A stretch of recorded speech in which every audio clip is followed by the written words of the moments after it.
پھر اللہ نے ان کی کچھ علامتیں بیان کی ہیں کہ جن کو ہدایت ملتی ہے ان کے اعمال کیا ہو جاتے ہیں.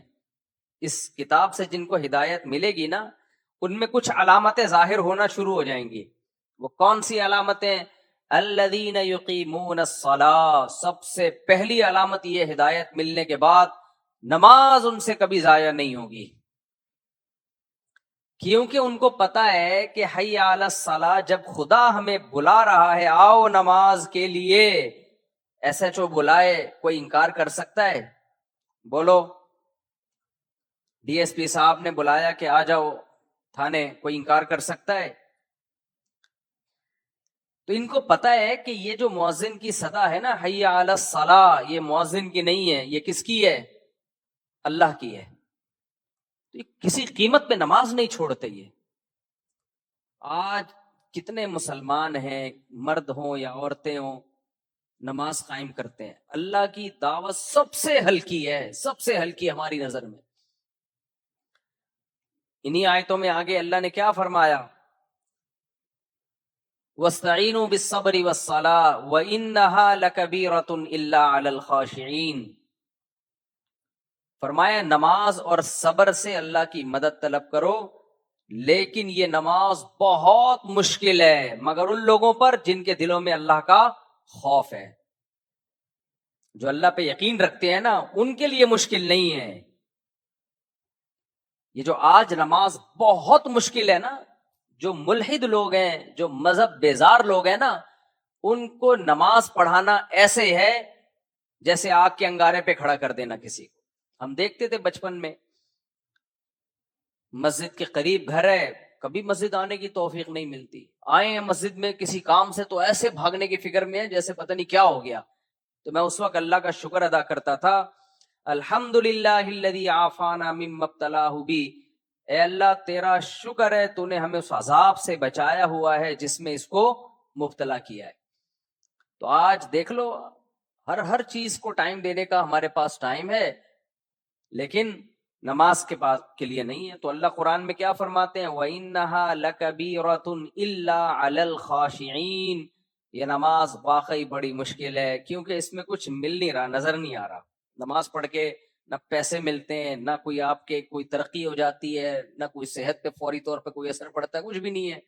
اس لیے دنیا میں جو لبرل لوگ ہیں نا، جو مذہب بیزار لوگ ہیں، ان کے لیے معاذ اللہ سب سے فضول کام نماز ہے. وہ کہتے ہیں ٹائم ویسٹنگ ہے. یہ ہم نے دیکھا بعض دفعہ جماعت ہو رہی ہوتی ہے، پیچھے بیٹھے ہوئے ہوتے ہیں دفتروں میں، کہیں اسٹیشن پہ یا کہیں ایئرپورٹ پہ جماعت ہو رہی ہے، وہ کہتے چھوڑو یار یہ مولویوں کا کام ہے، کرنے دو ان کو. تو اس لیے اللہ نے کہا کہ جن کو اس کتاب سے ہدایت ملے گی نا، ان کے دل میں سب سے پہلے کس چیز کی قدر بیٹھے گی؟ نماز کی. الذین یظنون انہم ملاقو ربہم. انہی آیتوں میں سورہ بقرہ میں آیا کہ یہ وہ لوگ ہیں جن کو پتا ہے کہ ہم نے اپنے رب سے ملنا ہے. وَأَنَّهُمْ إِلَيْهِ رَاجِعُونَ. اور لوٹ کر ہم نے کہاں جانا ہے؟ اللہ کے پاس. تو جس کو یقین ہے کہ میں نے اللہ کو منہ دکھانا ہے، اس کی نظر میں نماز کی بڑی ویلیو ہوگی. اور جس کو یقین ہی نہیں ہے کہ اللہ کو میں نے منہ دکھانا ہے، اس کی نظر میں سب سے بورنگ کام کون سا ہوگا؟ نماز. وہ دکان کو ٹائم دے دے گا، نماز کے لیے ٹائم نہیں نکالے گا وہ. تو اس لیے اللہ نے سب سے پہلی علامت بیان کی ہے جن کو ہدایت ملے گی. وہ کون لوگ ہیں؟ الذین یؤمنون بالغیب ویقیمون الصلاۃ.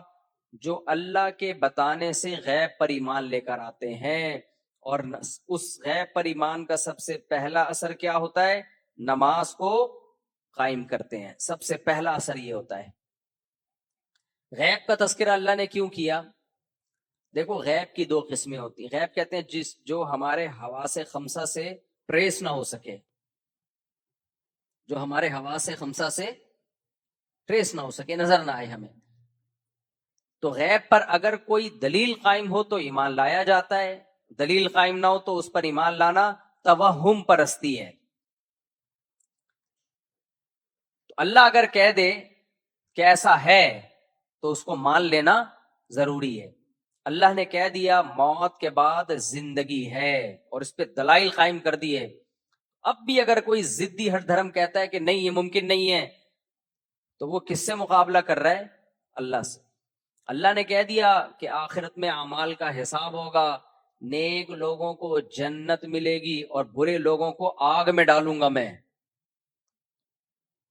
تو عقل مند اللہ کی بات پر یقین کر لیتے ہیں. یہ جو جنت اور جہنم ہے نا، یہ صرف قرآن میں نہیں ہے، تورات میں بھی، انجیل میں بھی.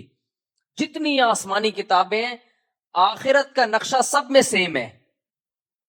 حالانکہ اتنی تحریفات ہوئی ہیں ان میں، لیکن جنت اور جہنم کو وہ اپنی کتابوں سے نہیں نکال سکے.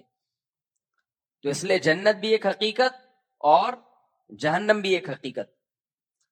تو اللہ فرماتے ہیں غیب پر ایمان لاتے ہیں، یعنی ہمارے کہنے سے، اور اس کا سب سے پہلا اثر ہوتا ہے نماز قائم کرتے ہیں. وَمِمَّا رَزَقْنَاهُمْ يُنْفِقُونَ. دوسرا اثر ان کی زندگیوں میں یہ آتا ہے کہ جو رزق ہم نے ان کو دیا ہے اس رزق میں سے اللہ کی خاطر خرچ کرتے رہتے ہیں. دو قسم کی عبادتیں غیب پر ایمان لانے والے کرتے ہیں. ایک بدنی عبادت جس کو کیا کہا جاتا ہے؟ بولو، نماز. دوسری مالی عبادت. جو دنیا پرست آدمی ہے وہ مال پر سانپ بن کے بیٹھ جاتا ہے. آپ دیکھ لیں جو مادہ پرست لوگ ہیں نا، ایک ایک پائی کے لیے، ایک ایک پائی. یہ جو آپ سنتے ہیں نا غیر مسلم لوگ نے اپنی ساری جائیداد فلانے کو دے دی، یہ مرنے کے بعد دے رہے ہوتے ہیں. یہ کہ مرنے کے بعد یہ اس کو دے دینا، اس کو دے دینا، فلانے کو. ورنہ میں نے کچھ ہوتے ہیں بہت تھوڑی مقدار میں نے تو ملیشیا میں وہ قبرستان دیکھا ہے جہاں غیر مسلم لوگوں کی قبریں، جس میں انہوں نے وصیت کی ہوئی ہے کہ ہمیں ہمارے مال سمیت قبر میں دفن کرنا، اور کیا جاتا ہے ان کو. تو مسلمان میں سخاوت غیر مسلم سے زیادہ ہوتی ہے. اگر کوئی غیر مسلم آپ کو سخی نظر آ رہا ہے نا، تو وہ آپ کو اس لیے سخی نظر آ رہا ہے کہ اس کے پاس جتنا مال ہے آپ اس کو اپنے مال سے کمپیئر کر رہے ہوتے ہو.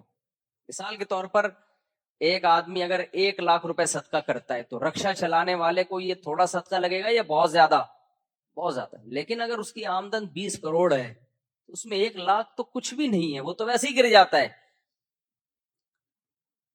تو کسی بھی قوم کے بارے میں دیکھنا ہونا کہ سخاوت کس میں زیادہ ہے، تو ان جیسے مالدار لوگوں کو اس قوم کے ان جیسے مالدار لوگوں سے کمپیئر کرنا چاہیے. مسلمان کی کتنا سخی ہوتا ہے؟ مسلمان کی آمدن میں اس کے ماں باپ کا حصہ، مسلمان مرد کی آمدن میں اس کی بیوی کا حصہ، اس کے بچوں کا حصہ، زکوٰۃ، صدقہ فطر، قربانی. اس کے علاوہ جو خرچ کرتا رہتا ہے. رمضان میں آپ دیکھیں لوگ کیسے خرچ کر رہے ہوتے ہیں.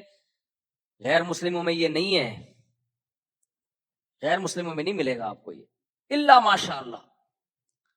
تو اللہ قرآن میں ہمارے جو ٹرسٹی ہاسپٹل چل رہے ہیں نا، ان ملکوں میں جو غیر مسلم کنٹریز ہیں، ان ملکوں میں حکومتیں جو ارب روپے کی مالک ہوتی ہیں، وہ جن ہسپتالوں کو چلا رہی ہوتی ہیں نا حکومت کے خرچے پہ، اتنا خرچے پہ ہمارے ہاں عوام ہسپتالوں کو چلا رہی ہوتی ہے، حکومت نہیں چلاتی. یہ جو ہمارے چند ہاسپٹل ہیں، انڈس ہاسپٹل دیکھ لو، شوکت خانم دیکھ لو، اور اس کے علاوہ اور بہت سارے اسپتال ہیں، اور اس کے علاوہ دینی مدرسے دیکھ لو، دارالعلوم کرنگی دیکھ لو، جامع رشید دیکھ لو، بنوری ٹاؤن دیکھ لو، لاکھوں ہزاروں مدرسے ہیں، یتیم خانے دیکھ لو. یہ سارے کے سارے کیا گورنمنٹ چلا رہی ہے؟ اربوں خربوں روپے ان کا بجٹ ہے. یہ سارے بجٹ کون خرچ کر رہا ہوتا ہے؟ ارب روپے بجٹ صرف انڈس ہاسپٹل کا ہے.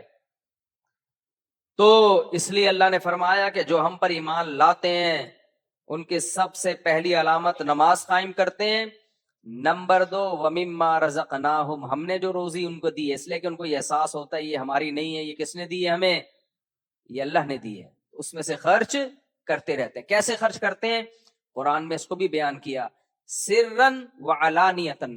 دکھا کے بھی خرچ کرتے ہیں اور چھپ کے بھی خرچ کرتے ہیں. دائیں ہاتھ سے دیتے ہیں، بائیں کو پتہ ہی نہیں چلتا، اور پبلک کو دکھا کے بھی خرچ کرتے ہیں. دکھا کے خرچ اس لیے کرتے ہیں تاکہ لوگوں میں خرچ کرنے کا جذبہ پیدا ہو. اس لیے ہم نے علماء سے سنا ہے کہ اپنی اولادوں سے بھی صدقات کروانے چاہیے تاکہ ان کو دینے کی عادت پڑے. ہر وقت یوں کر کے نہ بیٹھے رہیں وہ پیسے دے دو پیسے دے دو. بچے یہی چل رہے ہوتے ہیں نا, ابا پیسے دے دو, گٹکے کے پیسے دے دو, پان کے پیسے دے دو, ہر چیز کے پیسے. خرچ کرنے والا مسلمان کبھی بھی کنجوس نہیں ہو سکتا, یہ خوب سمجھ لو.